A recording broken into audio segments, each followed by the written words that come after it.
Welcome to session 5 matrices. In matrices we come up to identity matrix. Identity, or it is also called as a unit matrix, and it is specially denoted by letter capital I. And what is its definition? Its definition is a matrix whose diagonal elements are 1 and non-diagonals are 0. This is an identity matrix of order 2, and this is identity matrix of order 3. 1 0 0, second row 0 1 0 0 0 1. And see, identity matrix is also a scalar matrix. सगळे diagonal सारखे आहे म्हणून याला scalar पण म्हणता येईल, याला diagonal matrix सुद्धा म्हणता येईल. याला फक्त डायगोनल एलिमेंट आहेत. इट इज काय आहे, याचाच अर्थ काय आहे, एवढी आयडेंटिटी मॅट्रिक्स किंवा एवढी युनिट मॅट्रिक्स, एवढी unit matrix is diagonal and scalar but converse is not true. Converse का, हा डायगोनल आहे 1 2 3 आणि हे बाकीचे 0 आहेत. हा कोणता मॅट्रिक्स आहे, डायगोनल मॅट्रिक्स आहे. हा डायगोनल मॅट्रिक्स आहे पण तो स्केलर आहे का, नाही. स्केलर मॅट्रिक्स हा डायगोनल असतो, बट डायगोनल हा स्केलर असतोच असं नाही. बघा, हा आयडेंटिटी आहे का, नाही. पण आयडेंटिटी मॅट्रिक्स मात्र दोन्ही पण आहे, डायगोनल पण आहे आणि स्केलर पण आहे. Direct part, reverse part. Okay, काही शंका? एवढी identity matrix is a diagonal matrix as well as scalar matrix. Again एवढी scalar matrix is a diagonal matrix. हा स्केलर मॅट्रिक्स आहे. 4 0 0 0 4 0 0 0 4. It is not identity matrix. It is identity नाही, पण हा scalar आहे, स्केलर मॅट्रिक्स आहे ना. हा डायगोनल आहे, सगळे एलिमेंट डायगोनलचे प्रेझेंट आहे म्हणून हा डायगोनल आहे. हा पण डायगोनल आहे, हा पण डायगोनल आहे, हा पण डायगोनल आहे. हा स्केलर आहे. हा स्केलर आहे का, सगळे डायगोनल सारखे आहे. हा डायगोनल आहे का, आहे. हा डायगोनल पण आहे आणि स्केलर पण आहे. पण एवढी diagonal matrix is not a scalar matrix. Okay, म्हणजे कॉन्वर्स याचा ट्रू असेलच याची गॅरंटी नाही. ओके, कम टुवर्ड्स नेक्स्ट कन्सेप्ट. पुढचा कन्सेप्ट बघूया. ट्रायंग्युलर मॅट्रिसेस हाही स्क्वेअर मॅट्रिक्सचाच प्रकार आहे. If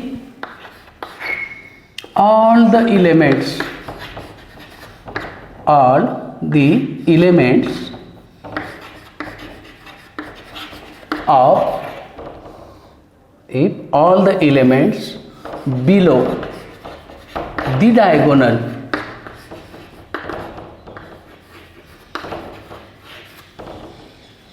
are 0, then the square matrix is called upper triangular matrix. Is called upper triangular matrix. Upper triangular matrix. Simple concept आहे. All the elements below the diagonal. मग एखादा square matrix घ्या. हा तुमचा square matrix आहे, समजा 3x3चा. All the elements हा तुमचा डायगोनल आहे असं समजा. Okay, all the elements. आता डायगोनलच्या खाली किती एलिमेंट येतील, हे तीनही काय येतील, 0 येतील. इकडे काहीतरी एलिमेंट असतील, 4, इथं 5 असतील समजा. All the elements below the diagonal are 0 and therefore it is called as a triangular matrix. याला म्हणतात upper triangular matrix. Upper triangular matrix. मग असाच तुम्हाला लोअर ट्रायंग्युलर मॅट्रिक्स डिफाईन करता येईल का? जसा अप्पर ट्रायंग्युलर आहे तसा लोअर ट्रायंग्युलर मॅट्रिक्स. काय डिफिनेशन असेल मग याची? Lower triangular matrix. बघा, अप्पर ट्रायंग्युलरवरनं लोअर ट्रायंग्युलरची डेफिनेशन आपल्याला तयार करता येईल. काय म्हणता येईल माहिती आहे ना लोअर ट्रायंग्युलरची definition? All the elements below ऐवजी काय शब्द येईल? फक्त अबो येईल. On the elements, on the elements above the diagonal, above the diagonal are 0. All the elements above the diagonal are 0. Then the square matrix, then the square matrix is called, अशा मॅट्रिक्सला आपण काय म्हणणार? Lower triangular matrix. Lower triangular matrix, अशा मॅट्रिक्सला म्हणणार मी lower triangular matrix. उदाहरण कोणतंही देता येईल. बी समजा हा इलेमेंट आहे, 2x2चा घेऊ. 1 0 4 2. All the elements above the diagonal are 0. आणखी एक एक्झाम्पल 3x3चं घेता येईल. 4 0 0 5 3 0 1 2 -1. All the elements above the diagonal are 0. आणि म्हणून अशा मॅट्रिक्सला म्हणतात लोअर ट्रँग्युलर मॅट्रिक्स. पण हे दोन्ही मॅट्रिक्स कसे आहेत? पहिल्यांदा स्क्वेअर मॅट्रिसेस आहेत. हे दोन्ही कसे आहेत? स्क्वेअर मॅट्रिसेस आहेत. Upper triangular, lower triangular. Okay, now turn towards next concept. Symmetric matrix. Symmetric matrix, a square matrix. बघा definition, a square matrix in which a square matrix in which Aij is equal to Aji for all I not equal to j. For I not equal to j. I equal to j नाही आहे बाकी सगळ्यांसाठी. म्हणजेच काय? Corresponding element except diagonal. आता एखादा square matrix घेऊ. बघूया याचं एक्झाम्पल.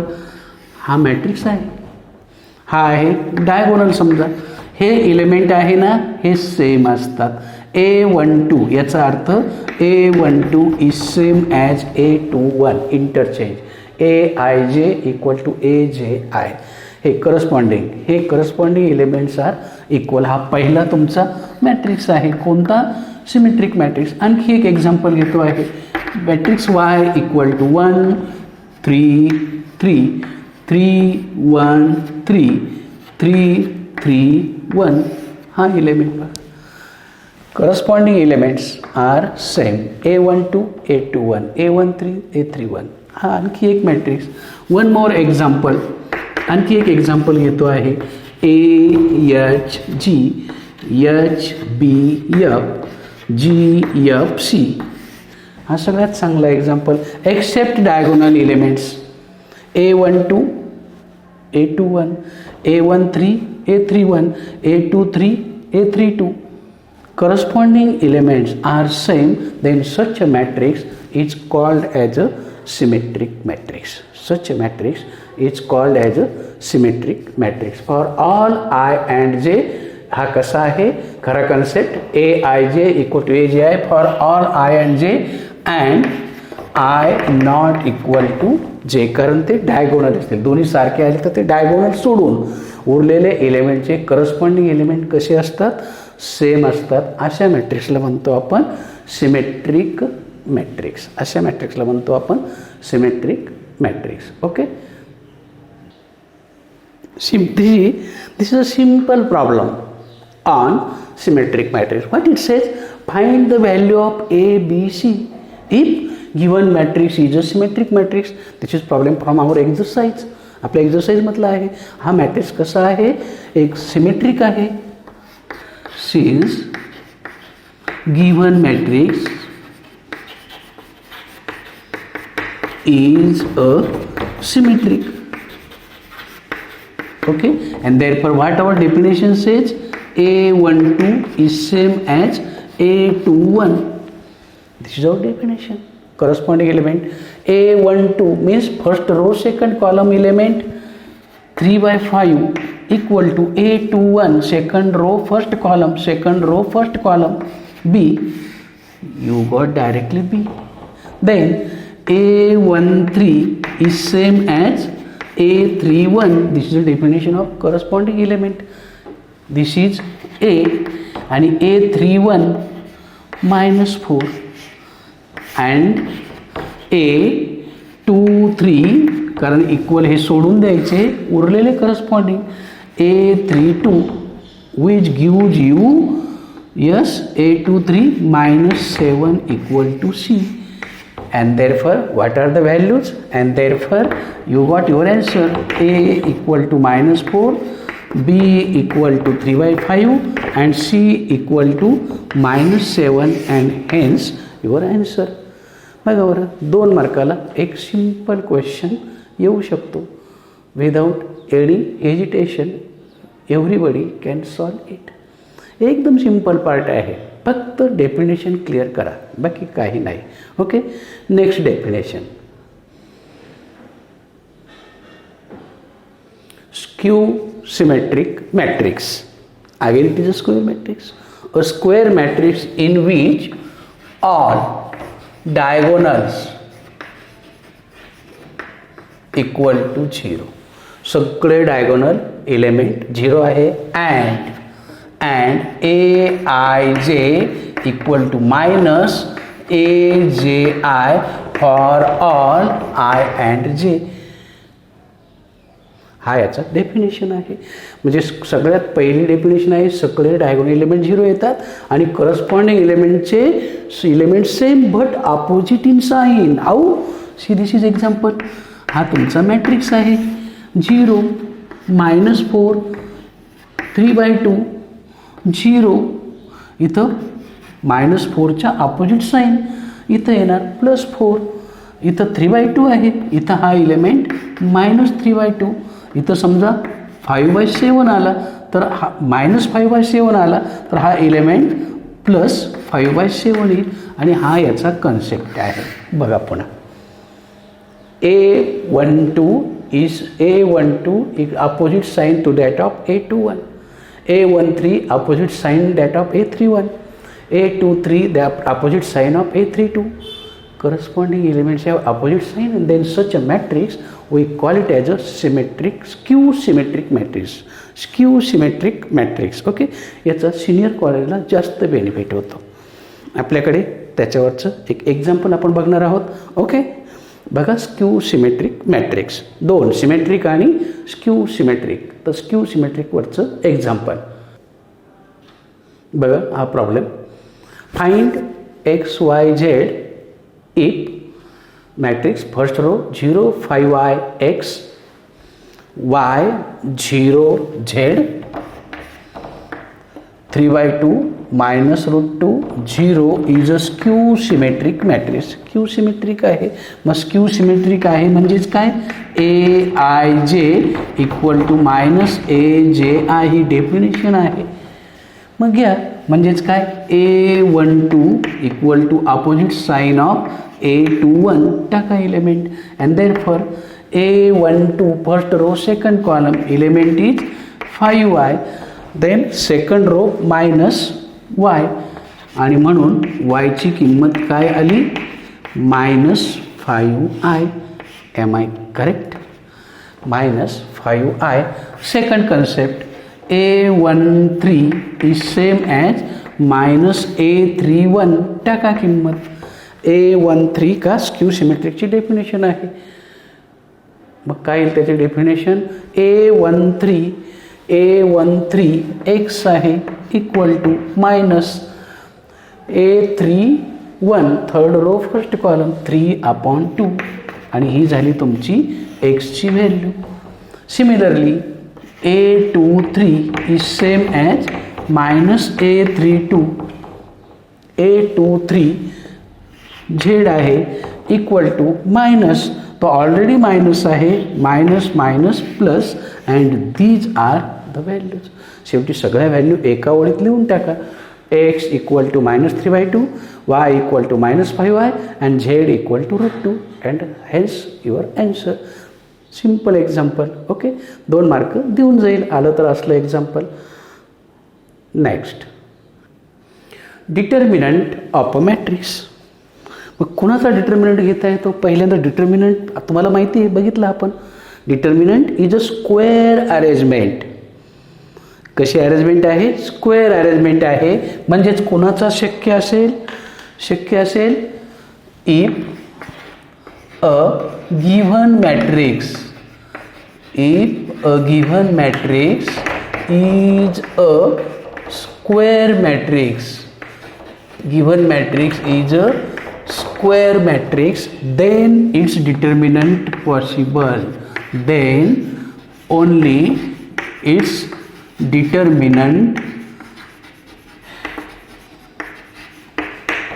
is possible. कारण मेन डिफरन्स आहे, मॅट्रिक्स हा स्टोरेज ऑफ इन्फॉर्मेशन आहे आणि डिटर्मिनंटवरनं त्याची व्हॅल्यू मिळते. दोघांमध्ये हा मेन फरक आहे. म्हणून कुणाचा आहे? जर तो स्क्वेअर मॅट्रिक्स असेल तर. That is if A is a square matrix, then determinant of A denoted by, हे डिटर्मिनंटचं साईन आणि त्याच्यामध्ये हा ए. आणि मग ह्या डिटर्मिनंटच्या व्हॅचे आता काय मिळणार तुम्हाला? व्हॅल्यू मिळणार. डिटर्मिनंट ऑफ ए घेतलं, then we get value, we get value. Okay, आणि या व्हॅल्यूवरनं पुन्हा याचे 2 प्रकार पडतात. पहिला आहे सिंग्युलर आणि दुसरा आहे नॉन सिंग्युलर. सिंग्युलर आणि नॉन सिंग्युलर, सिंग्युलर मॅट्रिक्स आणि आहे नॉन सिंग्युलर मॅट्रिक्स. काय डेफिनेशन आहे? इफ, याची सिंपल डेफिनेशन आहे, determinant of a square matrix equal to 0. याची व्हॅल्यू जर 0 आली तर त्याला म्हणतात सिंग्युलर. आणि याची डेफिनेशन तुम्हाला लगेच येईल याच्यावरनं सांगता. Determinant of A not equal to 0 आला तर त्याला म्हणतात नॉन सिंग्युलर. सिंपल कन्सेप्ट आहे. डिटर्मिनंट कोणाचा घ्यायचा? जर तो स्क्वेअर मॅट्रिक्स असेल तरच घ्यायचा. त्याच्या डिटर्मिनंटची किंमत 0 आली तर त्याला म्हणायचं सिंग्युलर मॅट्रिक्स आणि डिटर्मिनंटची किंमत 0 नाही आली तर नॉन सिंग्युलर. आणि याचा उपयोग नेक्स्ट इयरला इन्व्हर्समध्ये करायचा आहे. सिंग्युलर एवढ्या वर्षी पुरताच आहे, हा पुढे आहे आपल्याला. नॉन सिंग्युलर मॅट्रिक्स तो पुढे घेऊन जायचा आहे, ज्याच्या डिटर्मिनंटची किंमत 0 नाही असा. एखादा एक्झाम्पल बघूया. सिंग्युलर मॅट्रिक्स, आता इथं डायगोनल कशाचीच रेस्ट्रिक्शन नाही. हा तुमचा मॅट्रिक्स आहे. समजा आहे 4 5 4 5 4 5. सेम एलिमेंट झाले, एलिमेंट चेंज करू शकता. याचा डिटर्मिनंट बघा. डिटर्मिनंट ऑफ ए 4 5 4 5 20 - 20 0. म्हणून हा ए कसा आहे? सिंग्युलर आहे. पण समजा मी एखादा दुसरा मॅट्रिक्स घेतला 1 2 3 4. याचा डिटर्मिनंट घेऊ आपण. डिटर्मिनंट ऑफ मॅट्रिक्स बी 1 2 3 4 आणि याचं काही 4 - 6. ॲन्सर किती आलं? -2. 0 आलं का? नाही आलं. काही चालेल, फक्त 0 नको. त्याला म्हणायचं non singular matrix. Singular matrix and non singular matrix. मग याच्यावरती एक्झाम्पल्स आपल्याला येऊ शकतात. कसे? Let us see. चेक. सिम्पलचा प्रॉब्लेम, एका मार्काला येणारा. Find the value of k if 2x2 चा मॅट्रिक्स आहे 7 3 - 2k is a singular matrix. Okay, म्हणले A equal to given matrix 7 - 2 3k आणि हा कसा आहे? Be singular. Okay, and therefore determinant of A equal to 0. म्हणजेच determinant of 7 3 - 2k equal to 0 and that is equal to 7k minus या दोघांचा product -6 equal to 0 and therefore what is value of k? हा minus तिकडे गेला, -6/7. Check your self, check करा बरोबर आहे का व्हॅल्यू. एकदम सिम्पलचा प्रॉब्लेम, 1 मार्काला विचारला जाऊ शकतो. Okay, 1 more problem. This is next example. Find k if 3x3चा मॅट्रिक्स आहे, स्क्वेअर मॅट्रिक्स आहे. K -1 2 3 3 1 2 1 -2 is a singular matrix. Okay, मग लेट अस स्टार्ट. प्रूव्ह करायचं आहे. मग आपण काय करू, let A equal to given matrix and since A is singular,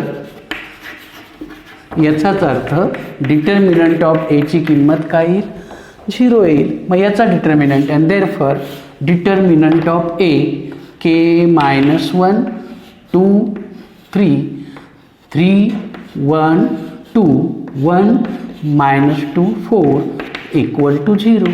solve it. K -1 पहिल्या रो मधला पहिला एलिमेंट, तो रो तो कॉलम सोडून द्या. 4 बघा ब्रॅकेटमध्ये 1 × 4 मायनस या दोघांचा गुणाकार पुन्हा -4 म्हणजे +4 झाला. -2 × तो रो तो कॉलम सोडून द्या. 12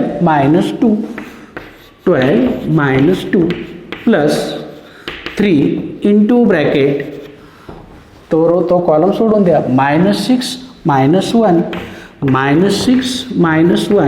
equal to 0. Am I correct? And that is 4 + 4 8 8K, 8 त्याने मध्ये गुणा 8K -8 12 -2 10. ओके, 10 × 2 -20 10 शिल्लक राहील. 12मधनं 2 गेले, 10 2 20 मायनस का -7 -21 इक्वल टू 0. -6 -1 -7 × 3 -21. ओके, हे सगळे एकत्र करा आणि शिफ्ट करा. किती झाले? Yes, 8 + 1 9 2 2 49 and therefore am I correct? बघा बरं व्हॅल्यू बरोबर आहे का, check your self. K -1 4 -+4 8K -8 बरोबर आहे. -2 × 12 -2 10 2 20 -20 करेक्ट. 3 × -6 -1 -7 3 -21 करेक्ट. 20 20 41 41 8 49 मायनस आहे, शिफ्ट करा +49 and therefore value of K is 49/8 and this is a problem. 2 मार्काला असा प्रॉब्लेम येऊ शकतो, असा सिंपल वे. ओके, अशा प्रकारचे आणखी काही प्रकार आपण पुढच्या सेशनमध्ये बघू. Up till we stop here. Thank you.